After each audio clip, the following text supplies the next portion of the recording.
Welcome and thanks for joining us on UFTV News. I'm Olivia Wile. There are plenty of things happening during the second week of the semester. Here are your top stories from around campus.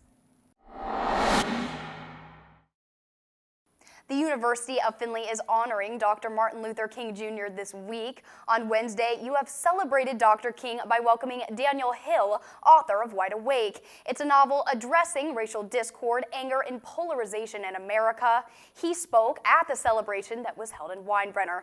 If you're looking to show off your school spirit, the University of Findlay is now offering custom license plates. As of last week, you can now purchase a UF license plate through the Ohio Bureau of Motor Vehicles. For information on how to renew your vehicle registration, exchange your license plate, and locate a title office or registrar in your county, visit the Ohio Bureau of Motor Vehicles website. UF receives $25 for each order that will go toward the Findlay Fund. This does not include additional fees. Get ready, UF, it's almost time for the funniest night of the year. The 18th Annual Comedy Jam is this Saturday, January 25th. The event will feature comedians Justin Rupel, Flo Hernandez, and Sean Felipe. The show will begin at 8 p.m. at the Marathon Center for Performing Arts. Admission is free for UF students, faculty, and staff. Tickets will be $20 for others and can be purchased at the MCPA's box office. Filling us in on Oilers sports news now is Kimberly Donah in your Sports Minute. Thanks, Olivia. The University of Findlay women's basketball team suffered a tough loss this past Saturday to Kentucky Wesleyan, last year's regular season champions. The Oilers will face another tough team January 25th when they travel to face the top team in the GMAC, Walsh. Boys basketball is currently on an 8-game winning streak after capturing 2 victories this past week. Their first victory came against Trevecca Nazarene with a score of 80-47.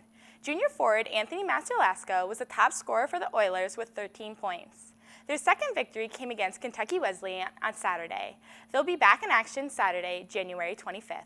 The men and women's track team competed in the Youngstown State University Invite on Friday, January 17th. First place finishes came from freshman Lindsay Klusner in the pole vault, junior Sterling Mungro in the shot put, and Xavier Marble in the 400-meter dash. Finally, the men and women's swimming and diving team hosted Wayne State on January 17th. Both teams fell short to the nationally ranked Warriors. The next meet will be GMAC Championship starting on February 12th. Back to you, Olivia. The coronavirus has made its way to the United States after one man in Washington state has been infected with the disease after he came home from Wuhan, China. The respiratory infection has killed at least 6 people and sickened hundreds more in Asia. The Centers for Disease Control and Prevention announced this on Tuesday. The Chinese government has responded by quarantining the city of Wuhan and is planning to shut down the airport and other public transportation. It's a busy week in Washington with President Donald Trump's impeachment trial kicking off on Wednesday. Senators had 16 hours to submit questions in writing through Chief Justice John Roberts, who is presiding over the trial, to the House managers or Trump's defense. A vote could come as early as next week, or the trial could be dragged out for over a month if witnesses are accepted. Thanks for joining us this week on UFTV News. I'm Olivia Wile. Have a good weekend, UF.